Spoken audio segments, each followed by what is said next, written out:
Dating games. I know if you're watching this, you have probably read or seen something along the lines of get X to obsess over you, get him to chase you, get her to respond in seconds, win her confidence, et cetera, et cetera. And so we're going to find out who wins these dating games. And I'm going to share with you how to successfully date in 2023 and 2024.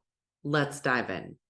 Hello, I'm Francesca, vibrational love match strategist, and I am here to support you on your path to magnetizing the perfect partner for you and creating that juicy relationship that you so deeply crave. All right. So, first things first, dating games. My thoughts.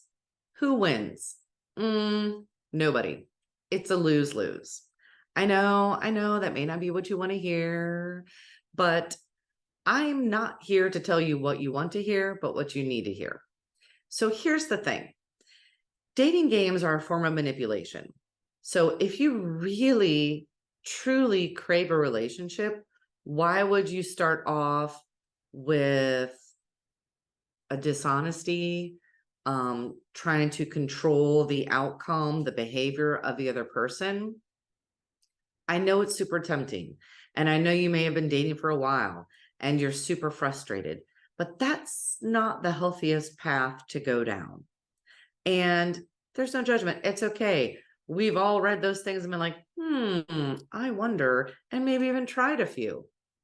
But what was the outcome? If you're watching this, I'm guessing that you're not in the relationship then. Here's the other point too. The top 3 things that concern humans that we are always working towards are either health, money, or relationships. So with something that is that important, do you gamble with it? So why would you gamble a chance on perhaps turning away a potential partner because your actions weren't necessarily the most honest in the beginning? Just a thought. Once again, no judgment. It's all to ponder, etc. So, in summary, don't play games. Nobody wins. Nobody wins. And you want to win in love, right? So here's what to do instead. So, how to be successful, how to have success in dating in 2023 and 2024. Here we go. Number 1, you want to get super clear about the type of partner that you want. And you're going to think of 3 qualities that they have. And when I say qualities, I am not talking about money, title, status, any of that. I'm talking about core qualities. So it could be humor, intelligence, integrity, passion, creativity, whatever is important to you. So you can reflect on past relationships or other people that you admired. What are those qualities that you admired about them? Because those are usually the same qualities that you would want in a partner. And like I said, it's nothing superficial. Just keep it simple for now. Keep it to 3. What are the top 3 qualities? Maybe it's integrity, etc. Joy. Maybe they're a super joyful person. They're super kind. They're compassionate. Think about just 3. And it may take a few days, a week, a couple weeks to kind of hone in. And maybe as you start dating, you might find that, I prefer loyalty. That's one of my top 3 over something else that you chose. So dating is to help you refine and hone what you want in a partner in a long-term relationship. We don't need to make it so complicated, right? All right. Then number 2, be who you want to attract.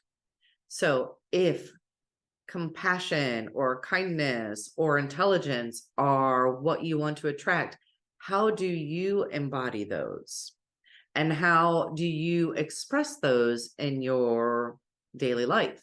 And it doesn't mean like in some big manner, just for yourself or in your friends or on your own.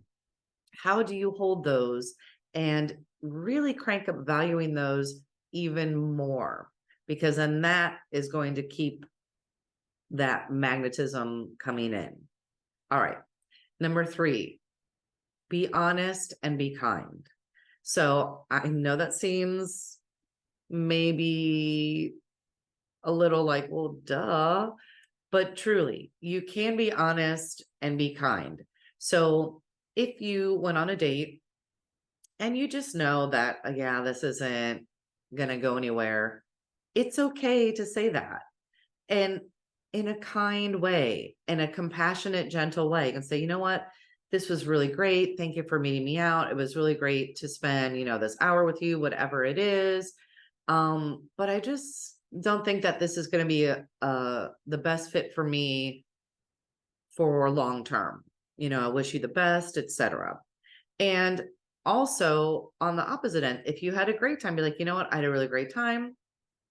I would be up for doing this again or doing something else to get to know you better. It amazes me that humans crave honesty, but it's so hard sometimes for humans to be honest. But just speak from your heart. And when I say speak from your heart, think about how you would want somebody to express that to you. And just in the gentlest way, just explain that. And it's okay. Not everybody is a fit. I think everybody knows that by now, right? Not every person you go on a date with is going to be the one. Perfect. But you can still be honest and kind at the same time. Number 4, you want to appropriately vet your dates. So what does that mean? I am a huge proponent of speaking on the phone at least once, if not several times, before you physically meet. It's going to save a lot of heartache and time down the road. If the person is not up for that, you can choose to then not meet them. Be like, well, I really would prefer to speak on the phone, but if you're not up for that, that's okay. I'm just going to go on a date with somebody else. That's fine. You don't need to compromise everything for this stranger that you don't know that you're trying to get to know. If you need to speak to them on the phone before you meet, then do it. And if they're not willing to do so, guess what? If they're not willing to do that, that's an indicator of their willingness and their sincerity and their seriousness about wanting a relationship.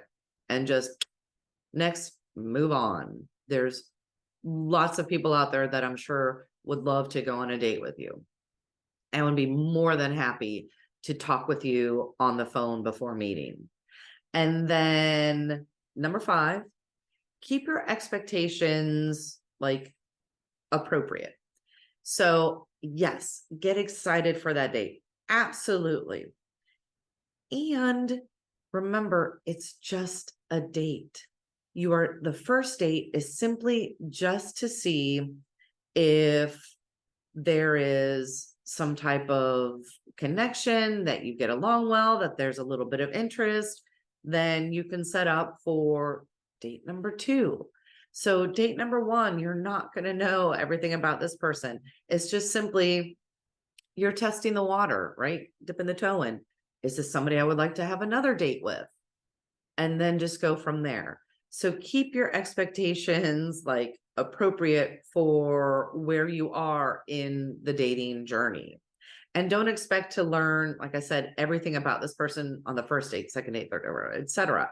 It takes time to really deeply get to know a person. And that comes with trust and vulnerability that you build on the dating journey. And all right, I'm going to give an extra bonus tip with this. When you go out on your first date, you want to set the mindset a little differently. And you don't focus on, oh, I wonder what they think of me or blah, blah, blah. Don't worry about what they think. It's not your business. It's not your concern. You have no control. It doesn't matter. What you can control is what you think of them. So you're switching the focus and you're seeing, okay, are they a good fit for me? And to keep it an even more positive tone, when you go on the date with the person, try to find one quality about them that you admire. So maybe they're talking about, a situation at work and dot, dot, dot. And by listening to that story, like, oh, they deeply value integrity. Okay. All right. So you're discerning then what qualities they value, which then is key to see if it matches with number one on this list, the qualities that you want in a partner. All right. So I hope that this was insightful, that you enjoyed it. Please give it a like if you enjoyed it. Click subscribe, share with your friends, help spread love vibes around the globe. And until next time, more love vibes to come. Ciao.